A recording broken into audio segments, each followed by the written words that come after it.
Bonjour, c'est Jules Lavie pour Code Source, le podcast d'actualité du Parisien.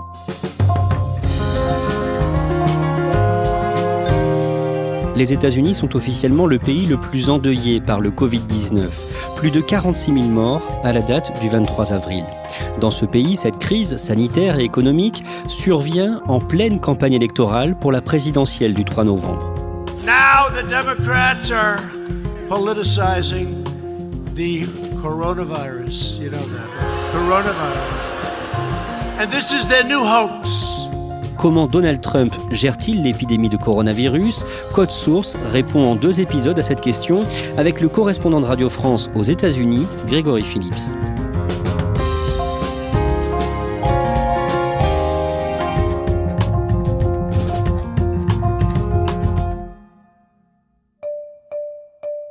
Grégory Phillips, on vous retrouve en ligne de Washington pour la suite de ce récit. Nous sommes à la mi-mars. La campagne électorale américaine pour la prochaine présidentielle prévue en novembre ne s'est pas arrêtée. Ses 2 principaux opposants, candidats à l'investiture démocrate, Bernie Sanders et Joe Biden, étrillent la gestion de la crise de Donald Trump. C'est maintenant devenu un véritable argument de campagne pour les candidats démocrates qui accusent Trump de ne pas avoir suffisamment préparé le pays à cette épidémie. C'est Biden qui dit Trump n'est évidemment pas responsable du Covid-19, mais il est responsable du degré d'impréparation du pays, notamment en ce qui concerne les commandes de masques, les commandes de respirateurs artificiels qui commencent à manquer dans certains États et notamment à New York, et puis surtout en ne décidant pas, par exemple, d'un confinement national. Donc les démocrates, effectivement, dénoncent la mauvaise gestion de cette crise par l'administration. Et les Américains, eux, qu'est-ce qu'ils pensent de la gestion de crise de la part de Donald Trump ? À ce moment-là, la cote de popularité de Donald Trump remonte un peu dans les sondages.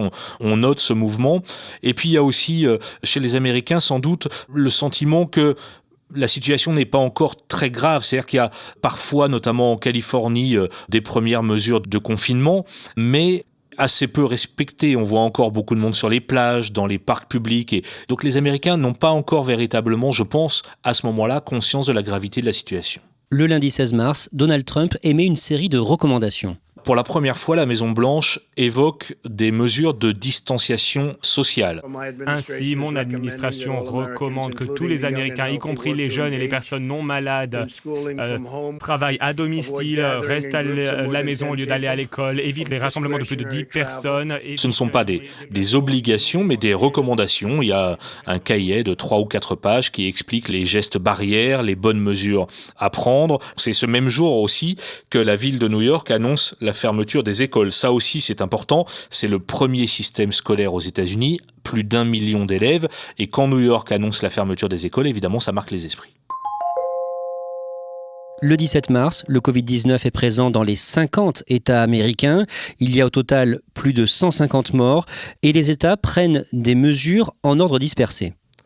Oui, parce qu'on est dans un pays fédéral et en fait la responsabilité des décisions incombe surtout aux gouverneurs de chacun de ces 50 États. Et c'est pour ça qu'on voit une gestion un peu différente selon que vous soyez dans l'État de Washington, sur la côte ouest, en Floride, en Californie, à New York ou dans le centre du pays, au Kansas ou au Dakota ou en Oklahoma. Donc chaque gouverneur gère la crise un peu à sa manière. Et on voit par exemple qu'en Floride, qui est pourtant un État où les cas commencent à être de plus en plus nombreux, où il y a beaucoup de personnes âgées à risque, parce qu'il y a beaucoup de retraités américains qui vont s'installer en Floride, et bien on voit que le gouverneur républicain, par exemple, ne ferme pas les plages et les parcs publics, alors que 2 jours plus tard, la Californie, par exemple, sur ordre du gouverneur, ordonne un confinement de ses 40 millions d'habitants.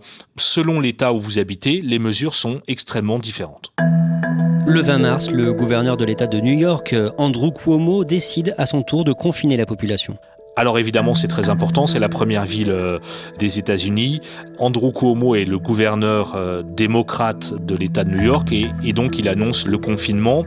On va voir à partir de ce jour-là et dans les jours qui suivent que Cuomo va prendre une place de plus en plus importante, Cuomo devient une figure qui donne beaucoup d'informations sur la propagation du virus, qui est assez écoutée par les Américains et qui est assez rassurante par rapport à un Donald Trump qui est assez contradictoire parfois dans ses déclarations et qui du jour au lendemain peut varier sur la gravité de la crise ou pas. Cuomo s'impose peu à peu comme quelqu'un qu'on écoute ici aux États-Unis et pas seulement à New York. Donald Trump est interrogé sur la possibilité d'étendre ces mesures à l'ensemble du pays. Est-ce que le président américain peut légalement ordonner le confinement des 50 États américains ? Alors c'est un débat politique qui fait rage en ce moment aux États-Unis. C'est effectivement le pouvoir du président américain, pays fédéral, donc chaque gouverneur peut décider de ce qu'il fait dans son État. Et Trump, de son côté, dit « mais moi j'ai le pouvoir de vous imposer des mesures si je le souhaite, des mesures d'ailleurs de confinement ou de réouverture de certains États ». Il faut bien préciser que Donald Trump ne veut pas d'un confinement national. Ça, il l'a dit et répété. Il ne veut pas fermer complètement le pays et par exemple certains États du centre des États-Unis comme les deux Dakota, le Nebraska, le Wyoming ou le Montana, il ne veut pas d'un confinement national et il laisse la main libre au gouverneur. Le 22 mars, il y a plus de 400 morts du Covid-19 aux États-Unis. Donald Trump prend la parole tous les jours. Il organise des points presse à la Maison-Blanche. Racontez-nous comment ça se passe, Grégory Phillips. Alors, ces points presse deviennent quotidiens dans une salle des briefings de la Maison-Blanche qui est située pas très loin du bureau ovale, dans l'aile ouest de la Maison-Blanche et qui était désertée depuis des mois. C'est-à-dire que si Obama, à l'époque, allait souvent à la rencontre des journalistes dans cette salle, Trump ne le faisait plus du tout et même ses porte-paroles n'utilisaient plus la salle. Elle était complètement inutilisée. Et depuis le début de la crise, eh bien, Trump a pris l'habitude de convoquer sa task force, son équipe de lutte contre le coronavirus, à 17h chaque soir dans cette salle et lui il est là quasiment tous les soirs, il est face aux journalistes, il fait un point de situation rapide et puis il répond aux questions de la presse américaine et Trump fait du Trump. What do you say to Americans who are watching you right now who are scared? I say that you're a terrible reporter. That's what I say. Parfois, ces points presse dérapent, entre guillemets, se transforment en tribune politique. Il va accuser CNN, par exemple, d'être un média corrompu et qui propage des mensonges. Il va attaquer ses adversaires démocrates. Et ces points de situation deviennent quasiment un soir sur deux une tribune politique pour Trump. The same with NBC and Comcast. I don't call it Comcast. I call it Comcast. Let me just for whom you work. Let me just tell you something. That's really bad reporting. À tel point que certaines chaînes de télévision, je pense à CNN ou MSNBC, décident parfois de ne pas diffuser ou de couper les interventions du président quand elles deviennent trop politiques et qu'il s'éloigne de la situation sanitaire. Et sur l'épidémie, justement, sur la situation sanitaire, il se veut rassurant ? Oui, il essaie de rassurer la population et d'ailleurs, c'est ce qu'il dit le plus souvent. Je ne suis pas là pour inquiéter, il faut que je donne de l'espoir aux Américains. Donc il parle d'un vaccin en cours de développement et qui va arriver rapidement. Il évoque la chloroquine qui fait débat aussi en France et en Europe, et lui dit que c'est un très bon traitement, même si son conseiller scientifique, le docteur Anthony Fauci, revient derrière en disant « Attendez, le traitement n'est pas encore tout à fait validé par les autorités sanitaires et c'est beaucoup trop tôt pour parler de ça », mais Trump met ça en avant comme un espoir. Oui, il essaye de rassurer et de dire que bientôt l'économie va redémarrer et qu'il y aura un boom économique. Très souvent, c'est l'argument qu'il utilise aussi pour dire aux Américains on va revenir au travail, ne vous inquiétez pas, l'économie va redémarrer. Grégory Phillips, au début du mois de mars, les États-Unis étaient en situation de plein emploi et en moins de 3 semaines, le pays plonge en récession. Alors c'est du jamais vu. Même au début des années 80, pendant la crise, même pendant l'effondrement des banques américaines en 2008, on n'a jamais vu ça. En 3 semaines, près de 20 millions d'Américains déposent une première demande d'allocation chômage. Vous savez qu'aux États-Unis, vous pouvez être licencié très facilement.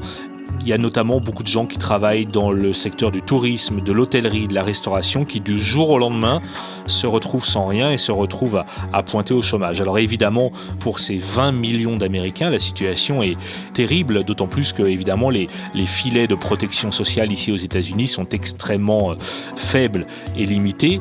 On voit aussi au même moment les banques alimentaires au Texas, à New York, dans le quartier du Queens, même ici à Washington DC, on voit les banques alimentaires qui accueillent d'un seul coup beaucoup plus de monde parce que les gens n'ont plus de salaire, n'ont plus de quoi payer leur loyer et n'ont plus de quoi tout simplement acheter de la nourriture. Il y a quelques jours, j'étais dans une banque alimentaire de Washington et la fréquentation a été multipliée par 3 depuis le début de la crise sanitaire. Le 23 mars, Donald Trump relativise le nombre de morts du Covid-19 en le comparant à celui des accidents de la route chaque année. It's looking like it's heading to 50,000 or more deaths, not cases. And you look at automobile accidents, which are far greater than any numbers we're talking about. That doesn't mean we're going to tell everybody no more driving of cars. On voit quand Trump fait ce type de déclaration un rapport à la science et à ce que peuvent lui expliquer les médecins qui l'entourent, assez particulier. C'est d'ailleurs un rapport à la science qu'on retrouve chez beaucoup de ses supporters qui ont tendance à ne pas croire les médecins, qui ont tendance à penser que cette épidémie est montée de toutes pièces par les médias ou l'opposition démocrate. Et pour ces gens-là, pour la base électorale de Trump, la priorité, comme pour le président d'ailleurs, c'est l'économie américaine. Le 26 mars, les États-Unis deviennent le principal foyer de l'épidémie devant la Chine et cette propagation est particulièrement inquiétante pour les Américains. Ils sont très nombreux à ne pas être couverts par une assurance santé. Oui, vous savez, on estime qu'il y a environ 30 millions d'Américains qui n'ont aucune assurance santé et qu'environ 80 millions de personnes sont, disons, mal assurées. Donc évidemment, en ces temps d'épidémie, c'est une situation particulièrement inquiétante pour tous ces gens-là. Et puis il y a aussi un vrai problème d'inégalité face à la santé. Au-delà des problèmes d'assurance, les Afro-Américains, par exemple, comptent plus de cas de diabète, d'obésité, de maladies cardiaques et respiratoires que les autres communautés. Et on va voir au fil des jours que les Noirs américains tombent plus malades et que la proportion de décès du Covid-19 dans cette communauté est plus importante que dans les autres. Au niveau économique, Gregory Phillips, le 27 mars, Donald Trump annonce un plan de relance très ambitieux. Oui, là aussi c'est du jamais vu, un plan à 2500 milliards de dollars. C'est plus que 2 fois ce qui avait été débloqué pendant la crise financière de 2008. Alors, à quoi va servir cet argent et cette enveloppe qui a été débloquée par le Congrès et la Maison-Blanche ? Eh bien, à venir en aide aux industries. On pense par exemple au secteur aérien avec les compagnies américaines qui véritablement souffrent de ce qui est en train de se passer. Aide aussi aux petites entreprises, aide aussi aux particuliers. La Maison-Blanche annonce que la plupart des Américains vont recevoir un chèque de $1 200 par personne, $2 400 pour un couple, ajouter $500 par enfant pour les aider à traverser cette crise. Donald Trump va aussi contraindre les entreprises américaines à participer à la lutte contre l'épidémie. En promulguant ce qu'on appelle le Defense Production Act, la loi sur la production de la défense. C'est un texte qui remonte aux années 50 pendant la guerre de Corée et qui contraint les entreprises américaines à produire ce dont le gouvernement fédéral a besoin, qui peut donc réquisitionner des entreprises et les forcer à produire par exemple des masques ou des respirateurs artificiels. Et il y a des entreprises comme General Motors qui effectivement ont changé de production pour produire des respirateurs. SpaceX ou Tesla d'Elon Musk aussi ont produit 1 millier de respirateurs qui ont été distribués sur la côte ouest. Au niveau politique, Gregory Phillips, Donald Trump continue de cibler certains gouverneurs. Et notamment ce gouverneur de New York, le démocrate Andrew Cuomo, dont on a déjà parlé et qui incontestablement devient une figure importante dans cette épidémie. Il y a entre Cuomo et Trump un jeu politique assez marqué, on va dire. Un temps, Cuomo va louer la bonne coopération avec l'État fédéral, puis le lendemain expliquer que la Maison-Blanche ne lui envoie pas assez de moyens pour faire face à la crise. Trump, pareil, il accuse de ne pas avoir commandé assez de respirateurs. Là, on est loin des considérations sanitaires, on est plus dans un jeu politique ou politicien entre un démocrate à New York, Cuomo, et un républicain, Trump, à la Maison-Blanche. Le 31 mars, les États-Unis dépassent la Chine en nombre de morts. On est à plus de 3800 morts du Covid-19. Gregory Phillips, dans des États comme la Louisiane, l'épidémie fait des ravages. Oui, alors pas tant en termes de nombre de victimes qu'en termes de rapidité de propagation du virus. On voit que les chiffres et la courbe grimpent extrêmement rapidement. Pourquoi ? Parce qu'il semble que les festivités du Mardi Gras qui ont eu lieu en février à la Nouvelle-Orléans, mais dans d'autres villes de Louisiane aussi, est servi de bombe épidémique à retardement avec des milliers de personnes réunies le même soir à Bourbon Street par exemple et qui se seraient contaminées à ce moment-là. La Louisiane est un État assez pauvre, rural, avec une forte population afro-américaine et il semble que le virus ait fait des ravages dans cet État en particulier. Il y a un autre endroit où on peut parler d'une explosion du nombre de cas, c'est New York. Dans la ville, le combat ne fait que commencer contre le virus. Manhattan est devenu le cœur de l'épidémie avec la moitié des cas américains. 90 000 cas positifs au Covid-19, quasiment 10 jours après les premières mesures de confinement. Là, comment ça s'explique ? Les autorités new-yorkaises expliquent ça par plusieurs facteurs. D'abord, évidemment, la taille de la ville, la plus importante aux États-Unis. Ensuite, le fait que la population vit dans des secteurs extrêmement peuplés, à Manhattan par exemple, ou dans le Queens, avec un taux de population extrêmement fort par immeuble, par exemple. Et puis aussi par le fait que New York est une ville d'entrée aux États-Unis, de passage, où chaque année, évidemment, des millions de touristes débarquent. Donc ça évidemment faciliter l'arrivée sur la côte est du virus et la propagation dans Manhattan, mais aussi dans la plupart des 5 quartiers de la ville. Grégory Phillips, le soir du 31 mars, Donald Trump annonce 2 semaines à venir extrêmement difficiles. Oui, on note véritablement un changement de ton de la part du président des États-Unis qui d'un seul coup paraît beaucoup plus grave. Presque affecté par ce qui se passe. Ce soir-là, Trump annonce d'ailleurs la prolongation pour 30 jours des mesures de distanciation sociale et il dit « c'est une question de vie ou de mort ». Et puis, à la tribune, dans cette salle de presse de la Maison-Blanche, Trump évoque aussi ces Américains qui ont un proche, un ami ou une connaissance en réanimation ou dans le coma. Et on a l'impression à ce moment-là que Trump, évidemment, prend la mesure de la gravité de la crise sanitaire et qu'elle le touche même personnellement. Et en l'occurrence, effectivement, l'un de ses amis, qui s'appelle Stanley Shera, 77 ans, un promoteur immobilier, se trouve à New York hospitalisé en réanimation. Trump ne prononce pas le nom de cet ami, mais à plusieurs reprises, il dit « tout le monde a des proches concernés, à commencer par moi ». Et on apprendra quelques jours plus tard que son ami est décédé du Covid-19. Le 13 avril, le démocrate Bernie Sanders se rallie à Joe Biden, qui sera donc, sauf accident, le prochain candidat démocrate. 2 jours plus tard, le 15 avril, Donald Trump fustige le travail de l'Organisation mondiale de la santé. Oui, il pointe du doigt la responsabilité de l'OMS dans cette crise sanitaire et il annonce une mesure extrêmement forte, à savoir que les États-Unis vont arrêter de financer l'Organisation mondiale de la santé. Les États-Unis, c'est le premier contributeur à cette organisation onusienne, à peu près 500 millions de dollars par an, et il dit on va arrêter de financer les travaux de l'OMS. Pourquoi ? Parce qu'ils doivent s'expliquer sur la gestion de cette crise depuis le tout début. Comment est-ce qu'ils ont tardé à nous informer de ce qui se passait en Chine ? Et il accuse d'ailleurs l'OMS d'être pro-chinoise. En vérité, la colère de Trump pour l'OMS rejoint un petit peu aussi son calendrier électoral parce que c'est facile pour ce président unilatéraliste qui, depuis le début de son mandat, dénonce la mondialisation, de taper à bras raccourcis sur l'OMS, qui est une organisation qui dépend des Nations Unies. Donald Trump qui va s'en prendre également à la Chine, 2 jours plus tard, le 17 avril. Oui, et là, sur la Chine, le changement de ton est radical. Si on revient tout début janvier, Trump vantait les mérites de Pékin en disant « il gère très bien la crise ». Et puis petit à petit, le discours a évolué et un temps, Trump a, pour parler du coronavirus, évoqué le virus chinois ou le virus de Wuhan, ce qui d'ailleurs a provoqué une crise diplomatique assez intense avec Pékin. Et là, mi-avril, le ton est encore plus fort à l'égard des autorités chinoises. Trump dit « je ne suis pas content ». Ils ont caché ce qui se passait dans leur pays début janvier et ils devront fournir des explications.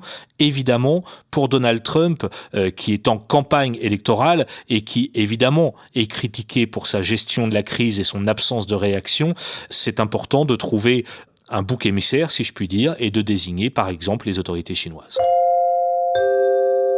Gregory Phillips, depuis la mi-avril, il y a des manifestations dans plusieurs États américains pour réclamer la fin des mesures de confinement.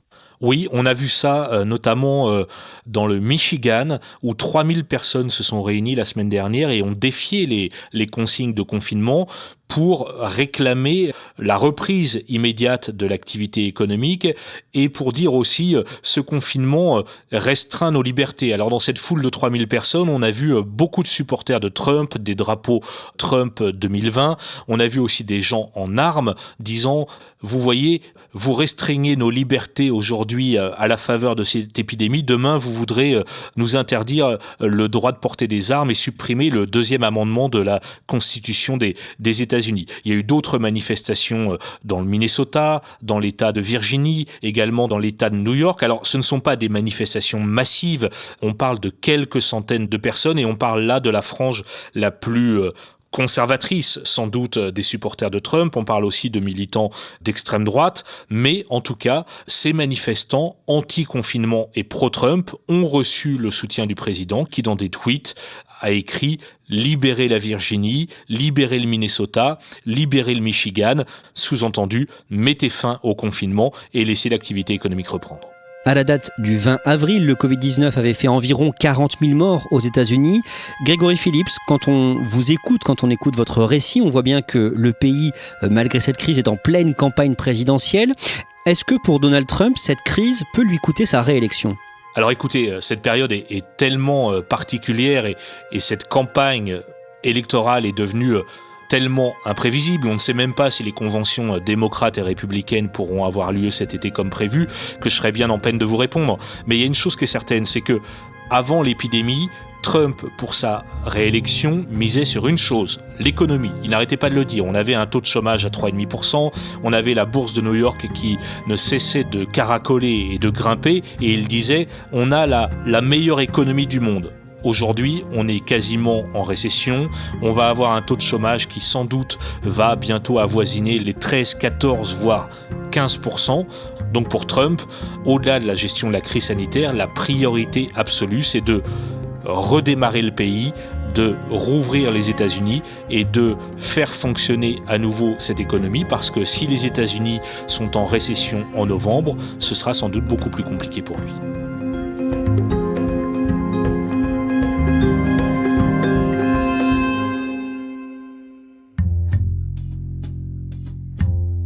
Merci Gregory Phillips et je renvoie au podcast que vous animez avec les autres correspondants des radios publiques francophones, Washington DC, disponible sur toutes les plateformes.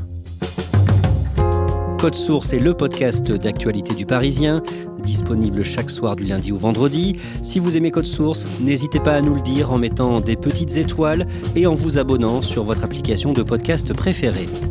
Cet épisode de Code Source a été conçu et préparé par Marion Botorel, production Thibault Lambert, réalisation Julien Moncouquiol.